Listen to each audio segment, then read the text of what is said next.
Update. September 20th. Alright, I never got around to posting the previous investigation. I know, it was irresponsible, but during my wait for Puppetmaster, I started actually paying attention to my college courses. And I never really had time to revise my first draft. So I suppose I'll just have to post my findings in one long entry, as I've seen the revival of Puppetmaster. The experience was odd. It's hard to remember the things that went wrong until I run through the entire thing in my head. It's easier to write about the first act in that way, I guess. I know that doesn't really make sense when you put it to words, but it's hard to explain, but enough of my cryptic build-up. I arrived in Chicago last week, where I stayed with a couple of old high school friends for a few days. We had fun catching up, but I never took my mind off of the Puppetmaster's regime. The theater that housed the production was rather obscure, located a few miles out from the main city, and none of the news articles that I've read post-preview have mentioned the name of that theater, so I can only imagine that they don't want the publicity. Upon entering the theater, I was given a playbill by a cheery man in a suit, an older gentleman with a weak smile on his face. The playbill itself showed the white silhouette of a young boy. Several puppet strings attached to a scribbly red and black heart that hung within his chest. There were white dollies hanging all around him. I remember thinking that it was odd that a preview playbill would be in color, as those usually aren't printed until the show starts making money.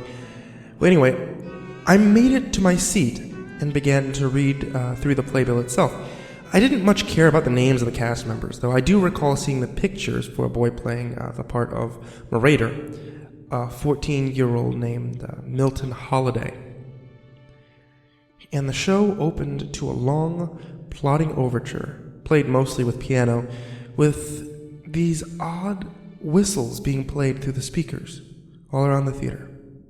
And after about 5 minutes, the music changed to a more bouncy, lighthearted tune. And the curtain came up.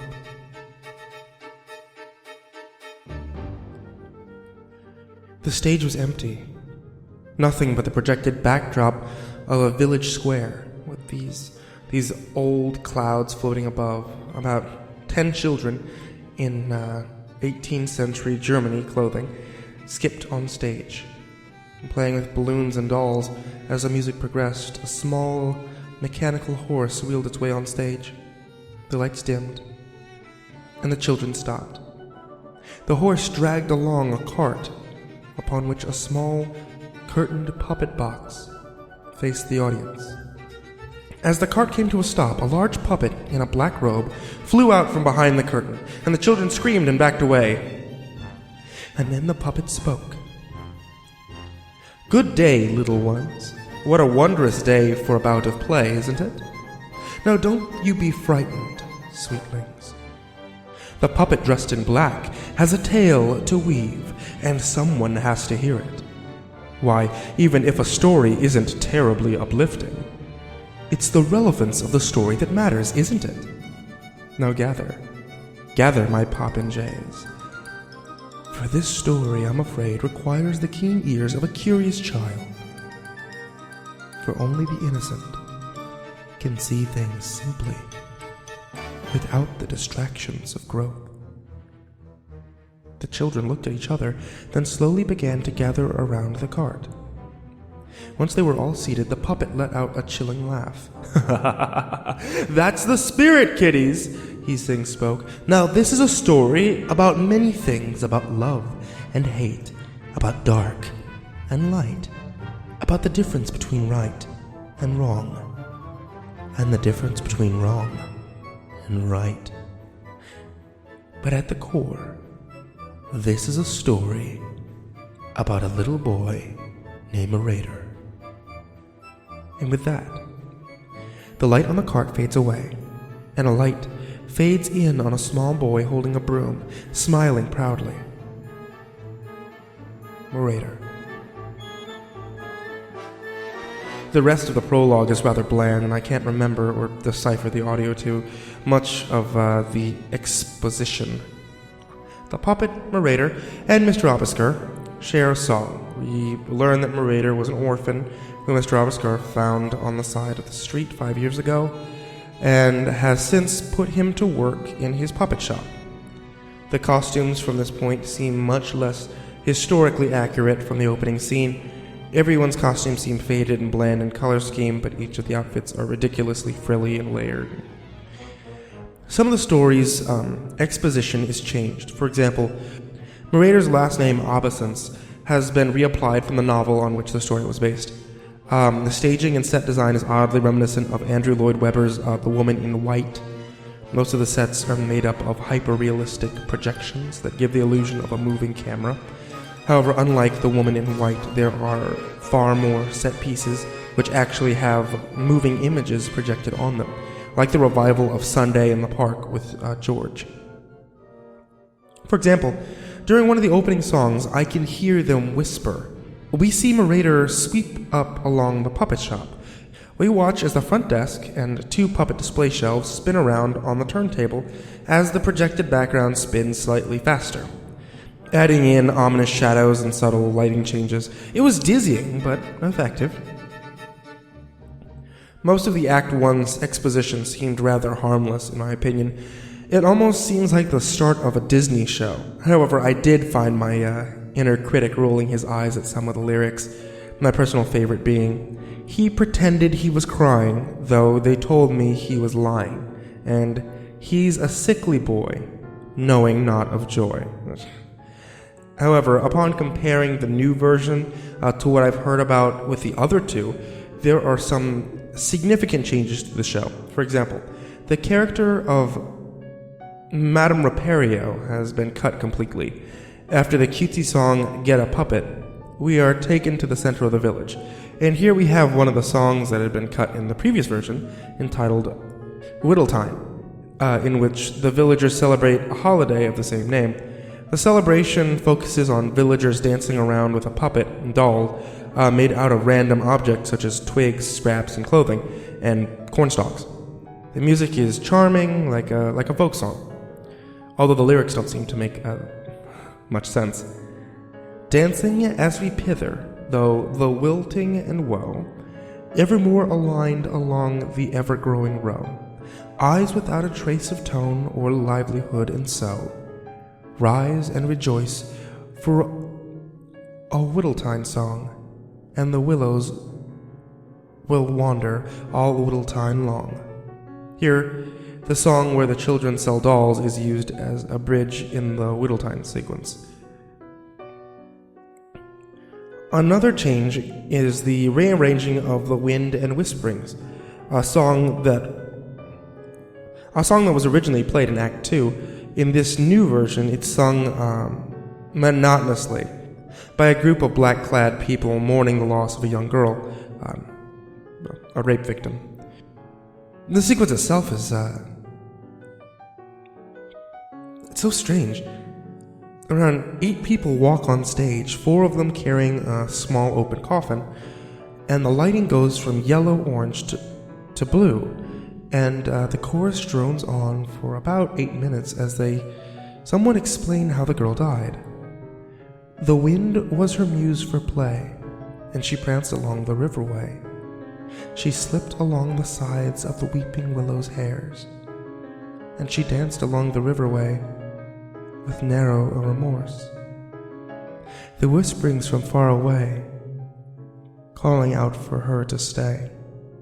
She stayed there with the wind and the whisperings of yore, and she danced with him until he saw fit to take her source.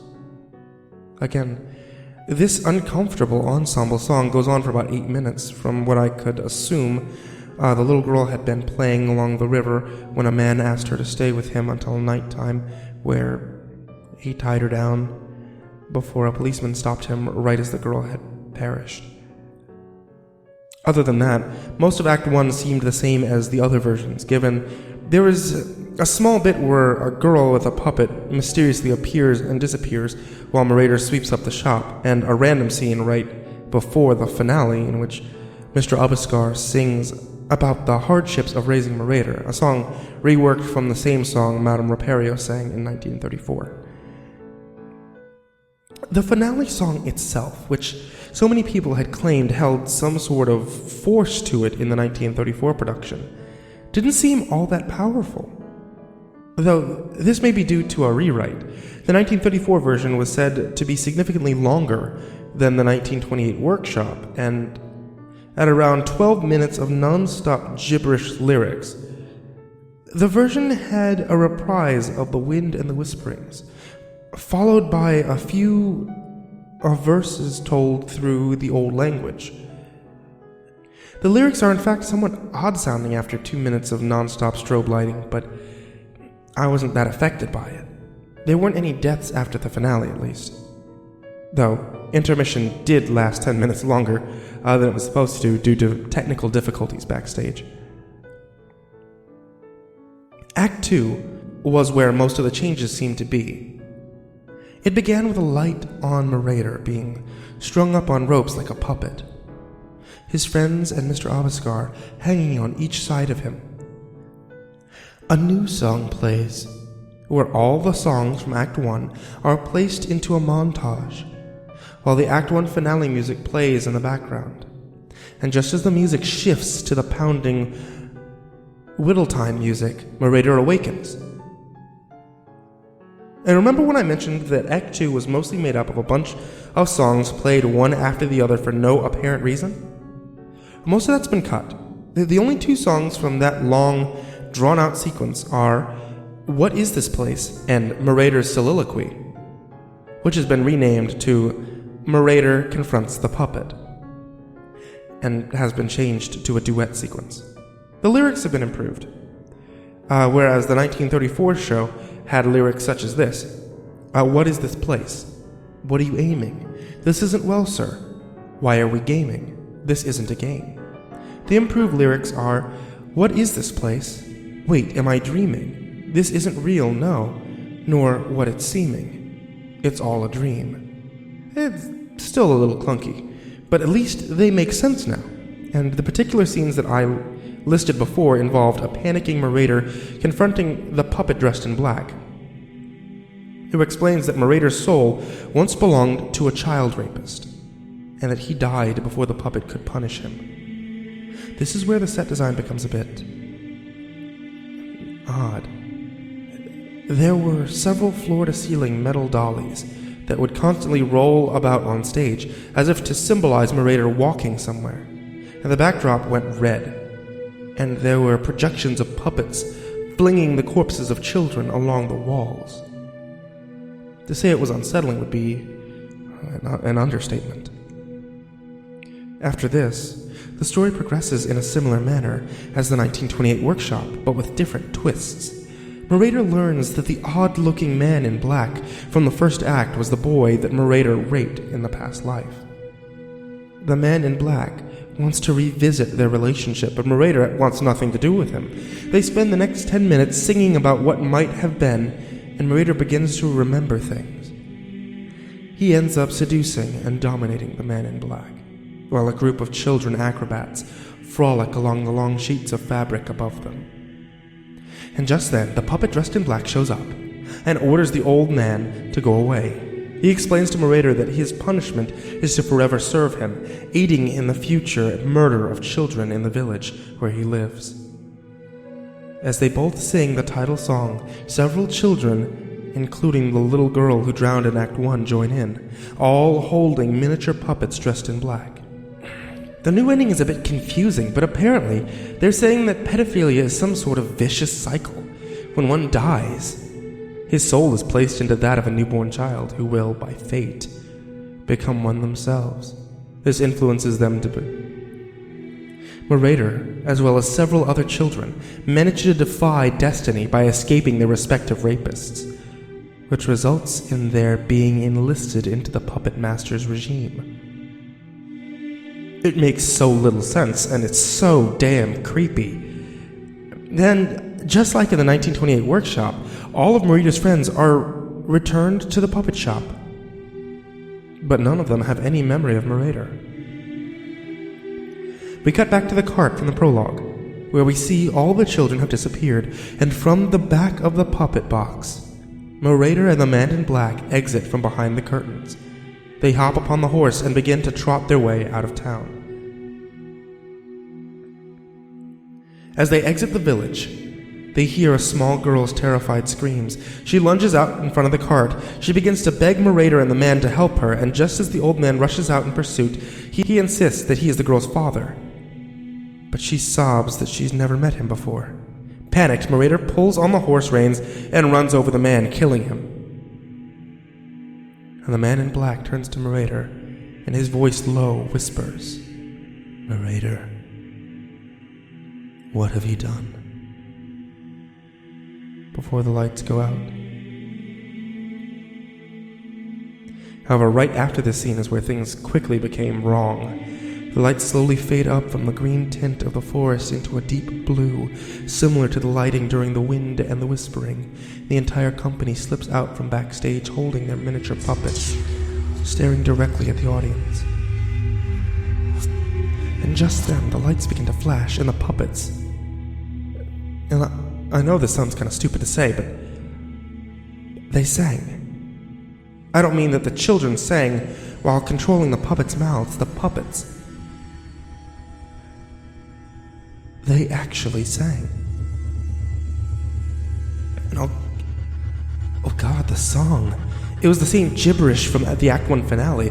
The children, the adults, all of them were holding puppets. They chanted those horrible words over and over again, their eyes unblinking, focused on the audience. Trapped in our own seats, we were forced to listen to the song repeat itself over and over, and I saw that the cast had begun to move the puppets around in jerking, near-erotic dance moves, and every now and again twitching in unison with the rest of the company. And after a while, I began to feel sick. We were all sick. I could see people in front of me leave their seats, ready to leave. I tried tuning the chants out, but that only seemed to make them worse. The music pounded within me, causing me to jerk about with each pounding drum. As if I reached back in my seat, I realized something. The pounding within me wasn't just from the orchestra. It was from beneath me. For a moment, I could see that everyone else could see it too. For a faint moment, we could feel the ground beneath us quake along with the chants. I looked up to see if the cast had noticed, but then I saw the puppets. They were still dancing and moving within their performers' grasps, but the performers themselves were not moving their arms. And then for a moment, we all found relief. From backstage, several crew members rushed on the stage, pushing several actors away in the process, and one of them screamed out, "Fire! Shit!" And then the chaos began. From above the stage, all the lights began to shoot off. The projections behind the actors flickered briefly before shutting off entirely, and the company screamed, as did the audience. In a flash of fire and sparks, the actors began to leap off stage, and we all began to pile out the door. I still had a headache. I could still hear the pounding.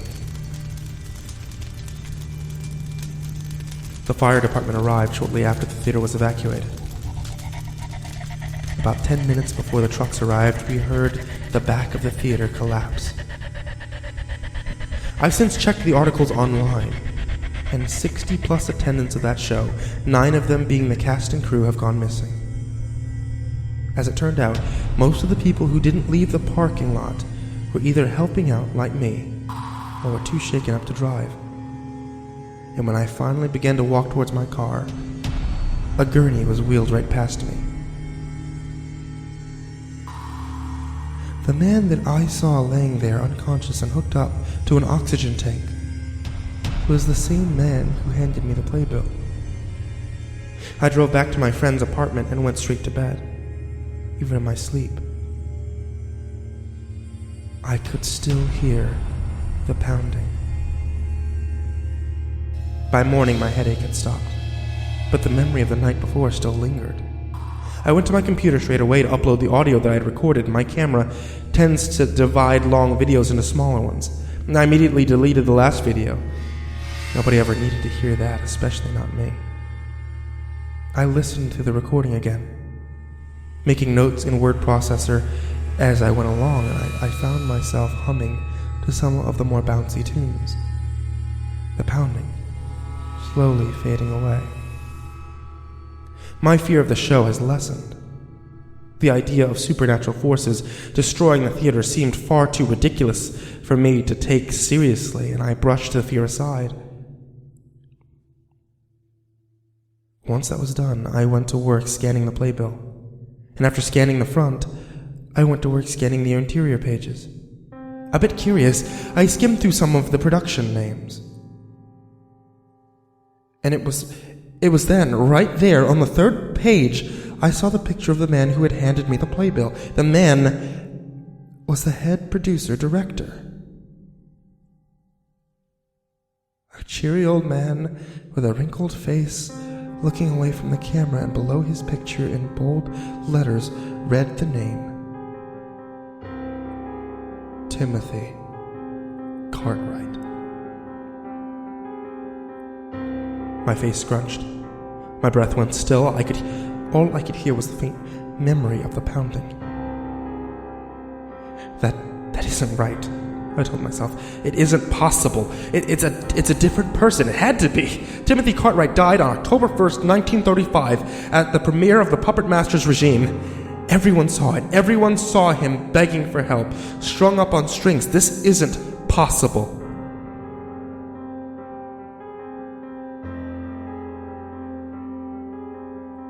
In my interview, and then I remembered something. In my interview with Alice Corley James, she mentioned narrator's squinty eyes and his monotonous acting, and Timothy Wright was known for his wide-eyed expressions and over-the-top delivery. It's what made him famous. The person performing Raider that night in 1934 must have been Rory Atkins, the understudy. That and Garrus Creeley had been found dead, killed by a gunshot to the head. Everyone assumed that it was suicide. Nobody even suspected murder. I remembered Devon's journal, the puppet's mask, the clothes, the fascination Garrus Creeley had with the little cutie Wright, and nobody even suspected murder.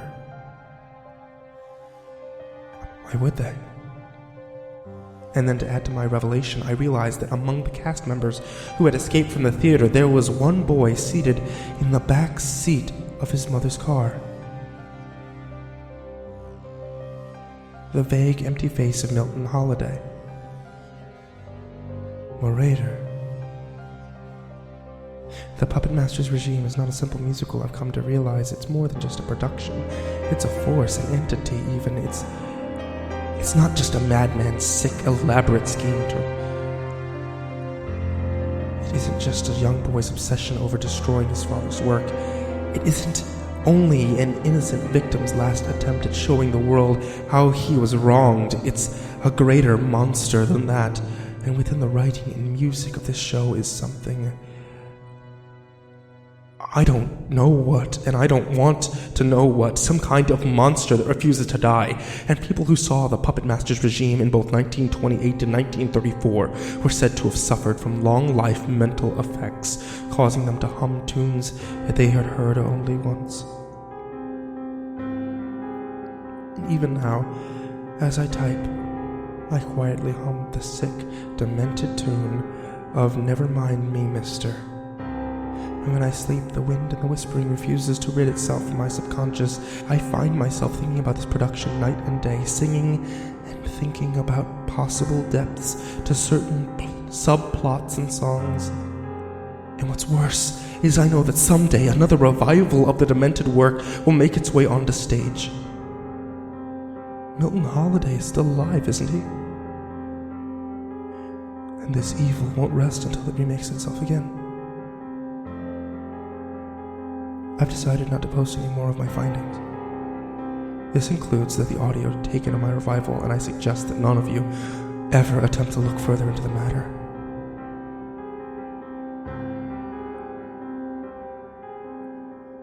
It simply isn't worth it.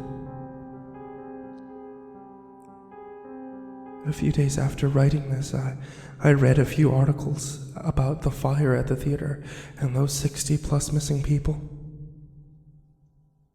The fire department has been searching through the rubble.